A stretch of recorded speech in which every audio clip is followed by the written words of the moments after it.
Now, picking up where we stopped yesterday in the book of Isaiah, even though Hezekiah had wisely told the people not to respond to the Rabshakeh's threats, he was obviously terrified by their message, and he went to the Lord in mourning.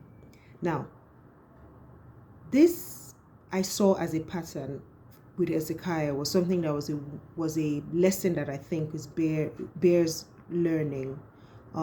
There's a trend with him that we will see. It's important, right, to go first to God in prayer before we talk to our friends, before we talk to our families, before we complain to anyone. We saw that with him here.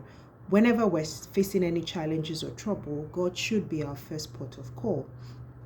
Isaiah assured the king's servants of God's deliverance from the Assyrian king and let them know that God was already making plans to remove Sennacherib, I think. Cherib. I think I'll call him Cherib because Cherib sounds too holy and he's not a nice king. So God had his plan in motion to remove him as king. When he sent the threat to Hezekiah, right, in the letter, I love how Hezekiah took those pages and laid them before the Lord on his temple in prayer. I mean, we always have to just get to a point where we have to be just very honest with God. I love how he took the evidence of the threat. So sometimes we need to take the evidence of whatever it is that is bothering us and take it to God and be honest with it, laid before him like he did. I thought that was very good and it greatly encouraged me. As Hezekiah was praying, Isaiah sent messengers to him with God's answer. I love it. Real-time answers to prayers are just very, very awesome. Now, while obviously God has said what he was going to do, and he killed 185 Assyrians in their camp, God did, the angel of the Lord. And Sennacherib figured it was probably a good time to dip out. So he did.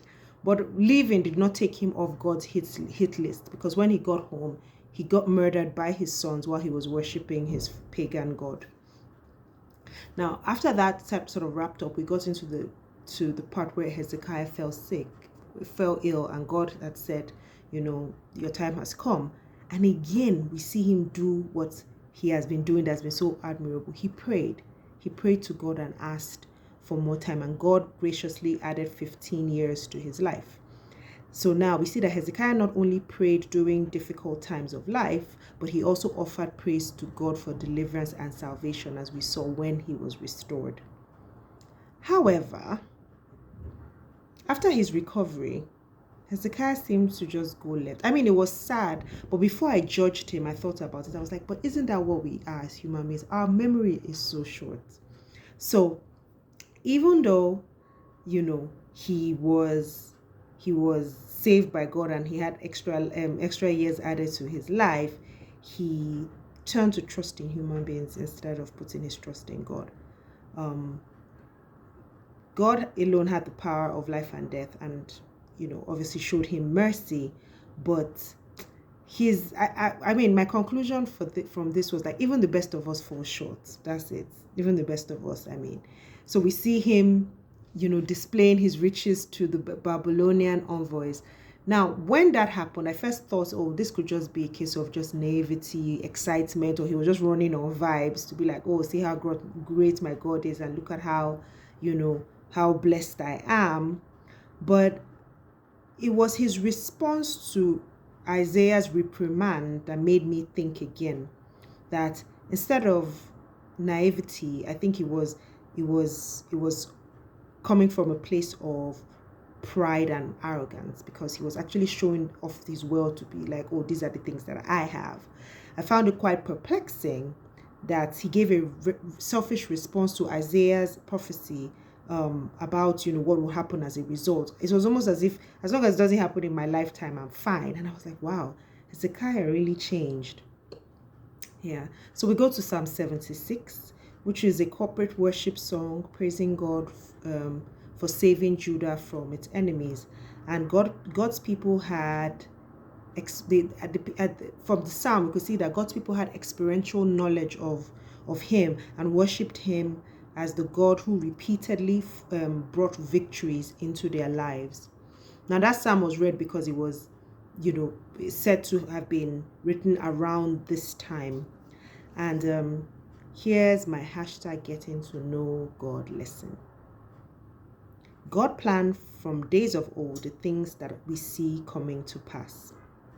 I think it's very comforting as God's children to know that the reality that we're living in is what God had already planned. Nothing is by happenstance. Nothing is, just happening just because.